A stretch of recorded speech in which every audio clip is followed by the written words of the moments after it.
Assalamualaikum warahmatullahi wabarakatuh.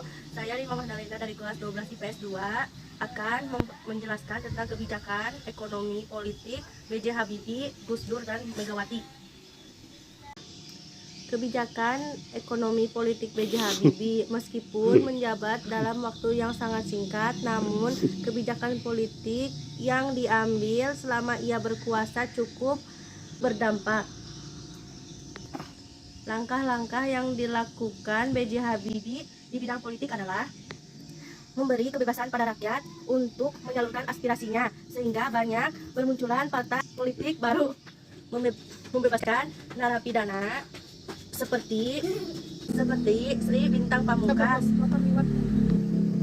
dan yang lainnya, membentuk 3 undang-undang, berdirinya Serikat Independen, Undang-Undang Nomor 2 Tahun 1999 tentang Partai Politik, Undang-Undang Nomor 3 Tahun 1999 tentang Pemilu, Nomor 4 Tahun 1999 tentang Susunan Kedudukan DPR dan MPR.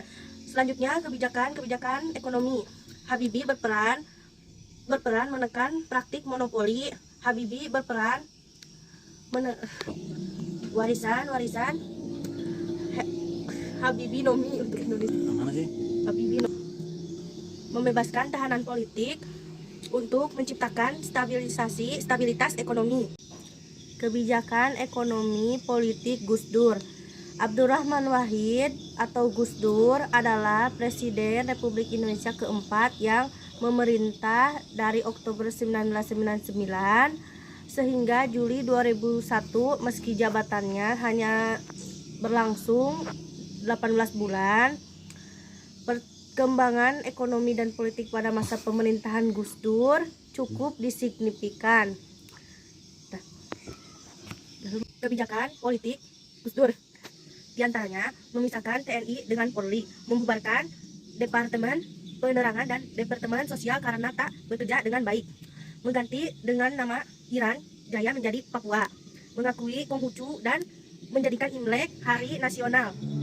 Kebijakan ekonominya diantara lain melawan tekanan IMF, perekonomian tumbuh positif untuk pertama kali.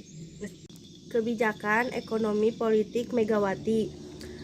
Setelah Gus Dur lengser, Megawati Soekarno Putri dilantik untuk menggantikannya. Salah satu kebijakan ekonomi Megawati yang dinilai berani dalam kebijakan program reformasi kerjasama dengan IMF pada Desember 2003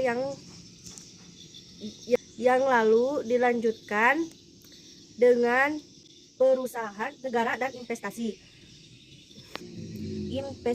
bank guna menutup defisit anggaran negara. Semua opsi yang ditawarkan IMF sifatnya lebih bagi Indonesia, sifatnya menggantung Indonesia supaya terus bergantung pada IMF, ujar Menteri Agung.